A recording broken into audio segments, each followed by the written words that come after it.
बातमीपत्रामध्ये आता पाहणार आहोत 25 मिनिटात 50 बातम्या अतिशय वेगवान स्वरूपात सुरुवात करूयात।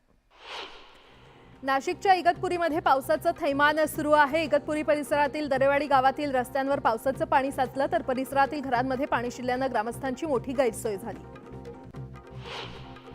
महाराष्ट्र आणि नाशिकच्या सीमेलगत आणि गुजरात हद्दीमध्ये असलेल्या सापुतारा परिसरात मुसळधार पाऊस झाला आणि सापुतारा डांग जिल्ह्यामध्ये झालेल्या पावसामुळे अंबिका नदीला पूर आलाय। पूल पाण्याखाली गेल्याने उगा पिचाड ते आंबापाडा या रस्त्यावर टेम्पो पाण्यातून वाहून गेला तर टेम्पोमध्ये अडकलेल्या दोघांना सुखरूप बाहेर काढलं। नाशिक शहरामध्ये सकाळपासून सुरू असलेल्या संततधार पावसामुळे गोदावरी नदी पूर्णपणे भरली आहे। पहिल्यांदाच गोदावरी दुथडी भरून वाहताना पाहायला मिळते। दरम्यान गोदावरी नदी किनारी नाशिककरांनी गर्दी केल्याचं पाहायला मिळालं। पालघर जिल्ह्यामध्ये दमदार पावसाने हजेरी लावली। पालघरच्या पूर्व भागात मुसळधार पाऊस झाला। जिल्ह्यातील जव्हार, मोखाडा आणि विक्रमगड भागात जोरदार पाऊस झाला। नवी मुंबईमध्ये मुसळधार पाऊस कोसळतोय। सतत पडणाऱ्या पावसामुळे अनेक ठिकाणी पाणी साचलंय तर या पावसामुळे पुन्हा एकदा पालिकेच्या नालेसफाईची पोलखोल झाली आहे। नवी मुंबईमध्ये सानपाडा आणि बोगदा तसंच एपीएमसी मधील मॅफको मार्केट पाण्याखाली गेलेलं आहे। नवी मुंबईतील पुढील काही तास मुसळधार पावसाचा इशारा देण्यात आलाय। हवामान खात्याकडून राज्यात पुढील 2 दिवस मुसळधार पावसाचा इशारा देण्यात आलेला आहे। मुंबई आणि ठाण्यात अतिमुसळधार तर साताऱ्यातील घाट परिसरात रेड अलर्ट जारी करण्यात आलाय। विदर्भात देखील सर्वत्र विजांच्या कडकडाटासह पावसाचा अंदाज वर्तवण्यात आलाय। हवामान खात्याकडून पुण्यामध्ये रेड अलर्ट जारी करण्यात आला असून पुण्यामध्ये पावसाचा जोर वाढलाय। दरम्यान खडकवासला धरणातून 27,000 क्युसेक वेगानं पाण्याचा विसर्ग सुरू करण्यात आला असून त्यामुळे महापालिकेकडून सतर्कतेचा इशारा देण्यात आलेला आहे।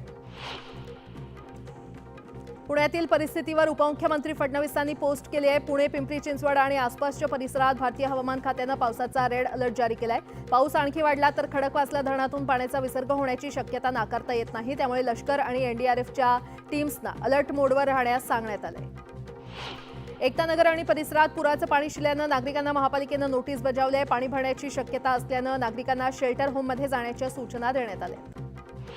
शहापूरमध्ये सकाळपासूनच मुसळधार पाऊस सुरू आहे। दुपारनंतर पावसाचा जोर वाढल्यानं शहरातील अनेक सखल भागात पाणी साचलंय।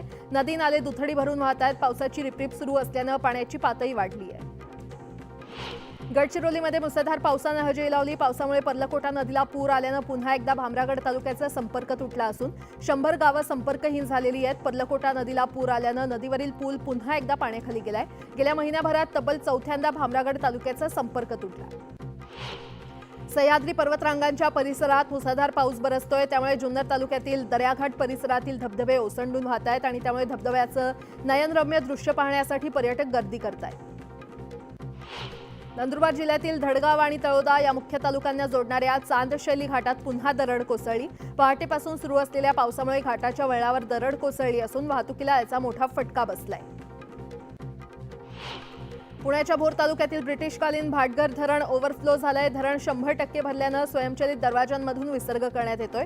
20,000 क्युसेकनं नीरा नदीपात्रात विसर्ग सुरू करण्यात आलाय आणि त्यामुळे नदीकाठच्या गावांना सतर्कतेचा इशारा देण्यात आलाय। वाशिम जिल्ह्यातील 3 मुख्य मध्यम प्रकल्पांपैकी अडाण प्रकल्प 68% भरलेला आहे। त्यामुळे या प्रकल्पाचे 5 पैकी 3 दरवाजे उघडण्यात आलेत। त्यामुळे अडाण नदीला पूर आलाय। अहमदनगर जिल्ह्यातील भंडारदरा धरण पूर्ण क्षमतेनं भरलेलं आहे। धरणाची पाणी पातळी नियंत्रित ठेवण्यासाठी धरणातून 7,420 क्युसेक वेगानं प्रवरा नदीमध्ये पाण्याचा विसर्ग करण्यात येतोय। रावेरमध्ये झालेल्या मुसळधार पावसानं सुकी धरण ओसंडून वाहतंय आणि यामुळे परिसरातील शेतकरी आनंदित झालेले आहेत। आमदार आणि शेतकऱ्यांच्या उपस्थितीमध्ये धरणाचा जलपूजन सोहळा संपन्न झालाय। सिंधुदुर्ग जिल्ह्यामध्ये सकाळपासूनच मुसळधार पाऊस कोसळतोय। कणकवली, कुडाळ, वेंगुर्ला, दोडामार्ग आणि देवगड या भागात जोरदार पाऊस सुरू असून गेल्या 24 तासात 36.1 मिलीमीटर पावसाची नोंद झाली आहे तर सर्वाधिक पाऊस कणकवली तालुक्यामध्ये झालेला आहे। लोकसभा निवडणुकीमध्ये महाराष्ट्रानं जे फटके दिले त्याचे वळ कुठे कुठे उठले ते पाहण्यासाठी आले होते। त्यांचे म्होरके अहमद शहा अब्दालीचे राजकीय वंशज असल्याची टीका उद्धव ठाकरेंनी अमित शहांवर केली। ते पुण्यातील मेळाव्यामध्ये बोलत होते। यावेळी त्यांनी भाजपवर जोरदार हल्लाबोल केला।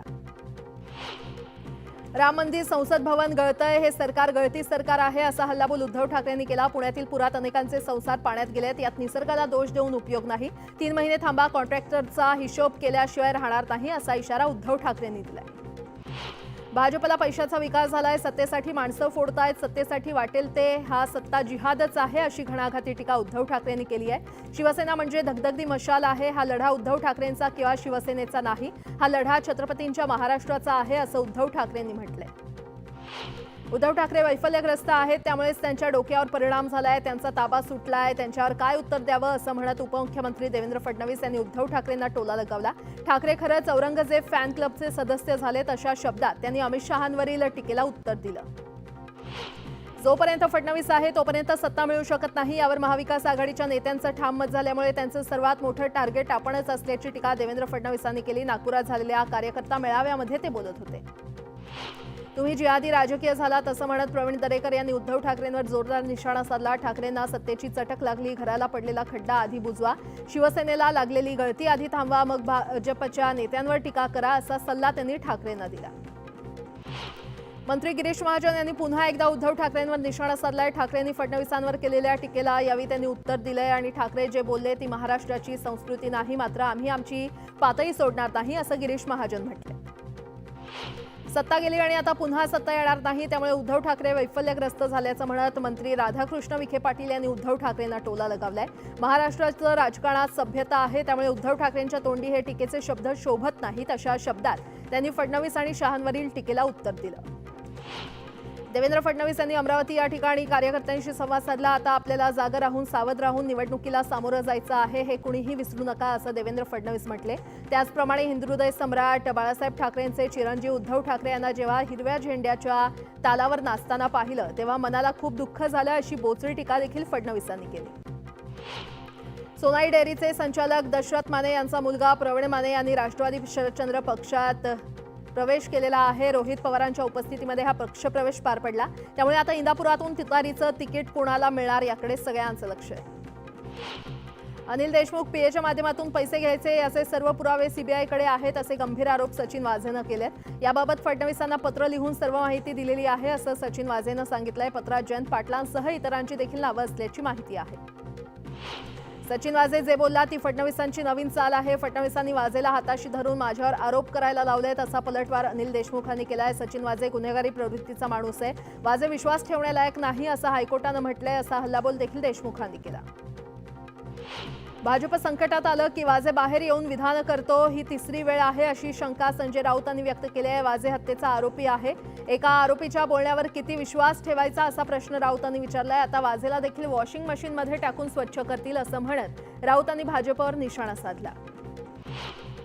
वाझेनं केलेल्या आरोपामध्ये तथ्य आहे, किती पैसे आणि किती खंडणी मागण्यात आली याची चौकशी केली पाहिजे अशी मागणी गिरीश महाजन यांनी केली आहे. तुमच्याकडील पेनड्राईव्ह दाखवा, उगाच फडणवीसांवर आरोप करू नका असं म्हणत महाजनांनी देशमुखांवर टीका केली. निवडणुकीतील पराभवाच्या भीतीनं भाजप वाझेचा वापर करतंय. देशमुखांच्या आरोपांवर फडणवीसांनी उत्तरं का दिली नाहीत असा सवाल संजय राऊतांनी विचारलाय. फडणवीसांना उत्तर देण्यासाठी तुरुंगातील प्रवक्ता लागतो, तुरुंगातील लोकांना भाजपनं प्रवक्तेपदाची जबाबदारी दिली आहे अशी टीका देखील त्यांनी केली. रोहित पवारांनी सरकारवर हल्लाबोल केलाय. जनतेनं सरकारला विकास करण्याची संधी दिली होती, मात्र भाजपनं भ्रष्टाचाराचे आरोप केल्यानंच मंत्री बनवलं. या मंत्र्यांनी जनतेचा नाही तर स्वतःचाच विकास केलाय. सरकारनं 50,000 कोटींचा घोटाळा केलाय असा गंभीर आरोप देखील रोहित पवारांनी केलाय. राज्य सरकारच्या शिष्टमंडळानं मनोज जरांगे यांची भेट घेतली. या भेटीनंतर जरांगेंनी सरकारवर निशाणा साधला. 13 ऑगस्टपर्यंत सरकारला वेळ दिला. या वेळेमध्ये सरकारनं निर्णय घेतला नाही तर 29 ऑगस्टला भूमिका जाहीर करणार असं त्यांनी स्पष्ट केलं. आरक्षणाच्या जीवावर सरकारनं राजकारण केल्याची टीका देखील त्यांनी केली. जरांगे पाटलांच्या वेगवेगळ्या भूमिकांमुळेच मराठा समाजाचं वाटोळं होणार, जरांगेंमुळेच मराठा समाजाच्या मुलांचं नुकसान झालंय असा आरोप ओबीसी उपोषणकर्ते नवनाथ वाघमारे यांनी केलाय.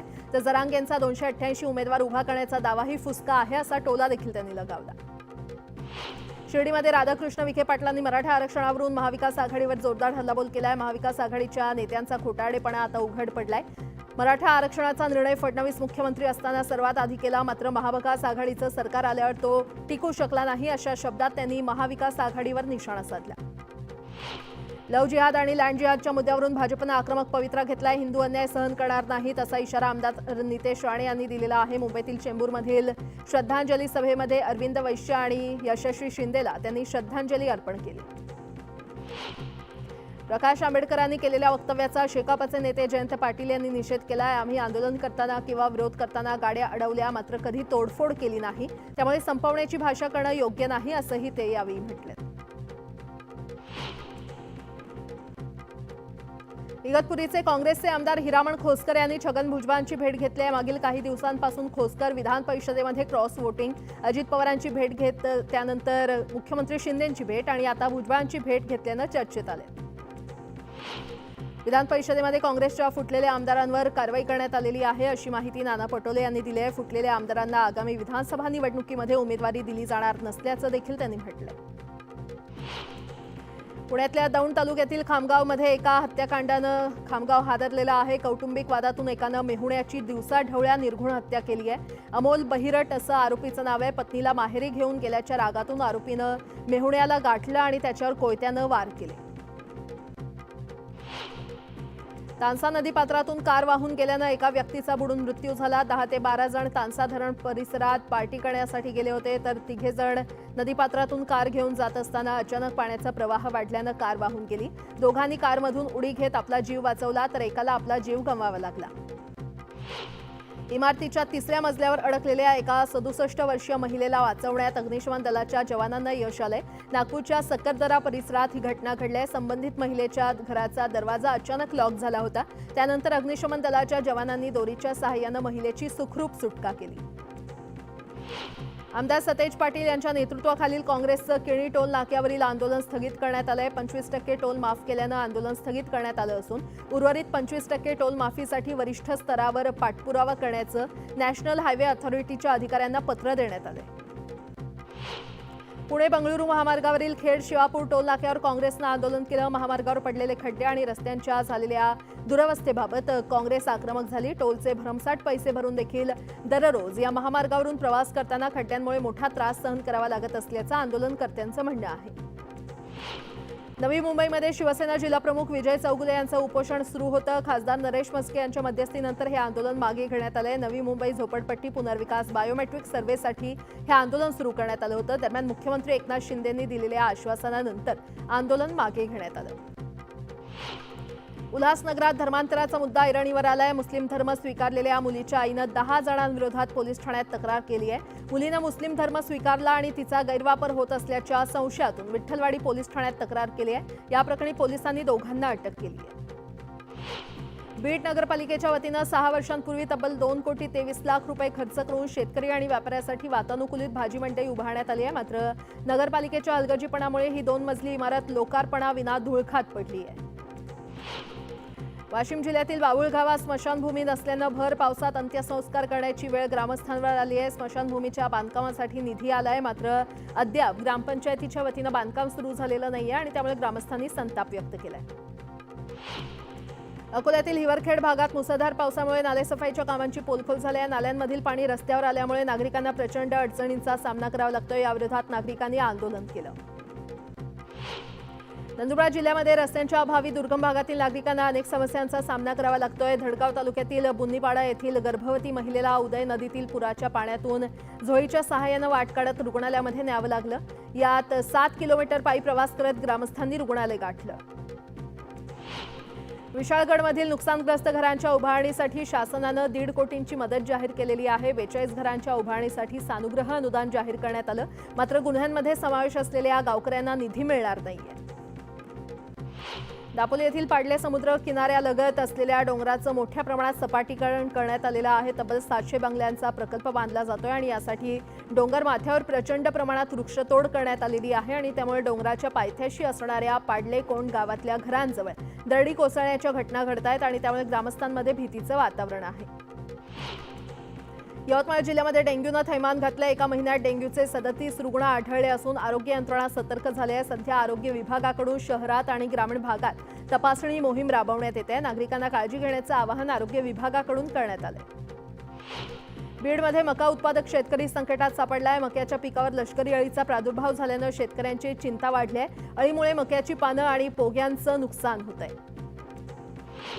गडचिरोलीतल्या आहेरीमध्ये लाचखोर मंडळ अधिकारी आणि तलाठ्याला एसीबीनं अटक केली आहे। जमिनीच्या कागदपत्रांमधील नावामध्ये फेरफार करण्यासाठी 6,000ची लाच घेताना एसीबीनं सापळा रचून तलाठ्याला रंगेहात पकडलं। यासोबतच बातमीपत्रामध्ये एक छोटासा ब्रेक। पाहत रहा न्यूज 18 लोकमत।